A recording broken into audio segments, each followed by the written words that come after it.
everyone, this is Spooky Bookworm. So it is time for another review, and this one is, get it?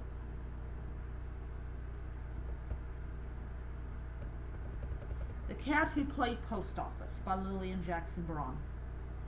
Alright. First of all, I want to tell you that there was actually a book prior to it called The Cat Who Played Braun. I was unable to get that book, and if I'm repeating myself, then I apologize. The reason I couldn't get the book is there's a new location that opened, I don't remember the name of it, and they absolutely will not let me to request any books from their location. It's the same thing with the book I'm going to do a review on tomorrow. No chance of getting the second book. I'm like, ugh, what is the point in opening up a new branch and just limiting it only to the people that live in the area? I don't understand it. I don't get it. I don't want to get it. So I'm just thoroughly confused. So I'll read from my blog post, since I can get this dang freaking mouse to work. Okay. The Cat Who Played Post Office is the sixth book in the Cat Who series. Before I start, I would like to say that I'm sorry about not doing The Cat Who Played Braun. I wasn't able to check it out from the library. I do plan to buy the Kindle edition of the book and read it, then review. So back to this one.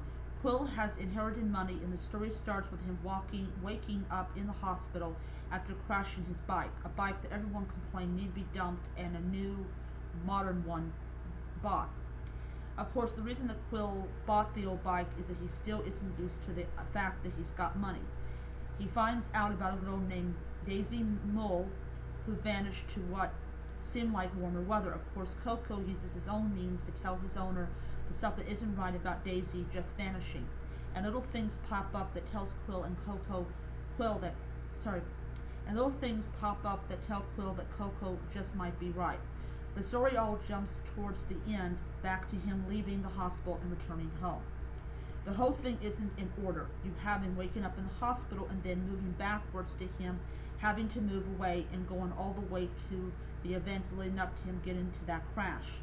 Then the next chapter, as I've mentioned, has him leaving and leading up to the truth about not only someone's ambition, but also the death of the poor girl who's almost killed Quill. I really found this book enjoyable, and the cats always make me wonder what they know, what they're trying to tell Quill. Okay, I put note, I'm currently reading The Cat Who Saved Shakespeare, and I'll have that review up in a couple of days.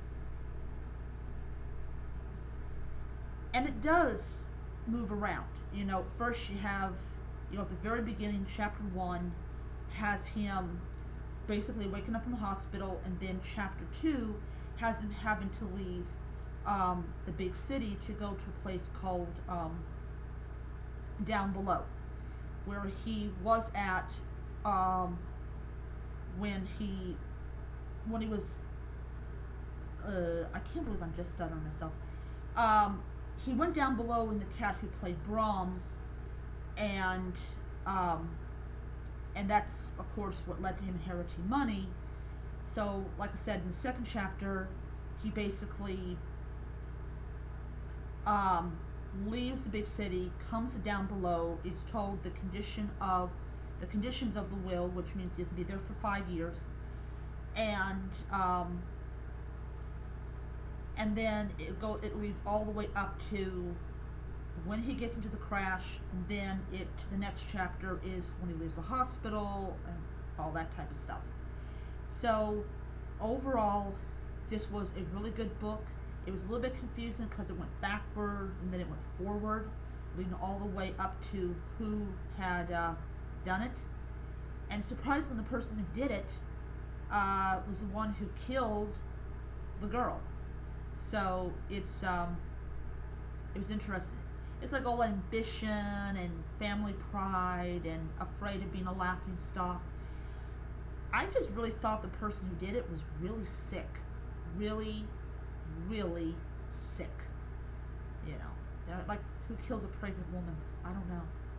Yeah. Alright, so I'm going to stop it here. I'll be back tomorrow with with another book review, and then I'll be back sometime later on that week to do a book review of this book, The Cat Who Knew Shakespeare. So I will see you guys then. Until next time, read on.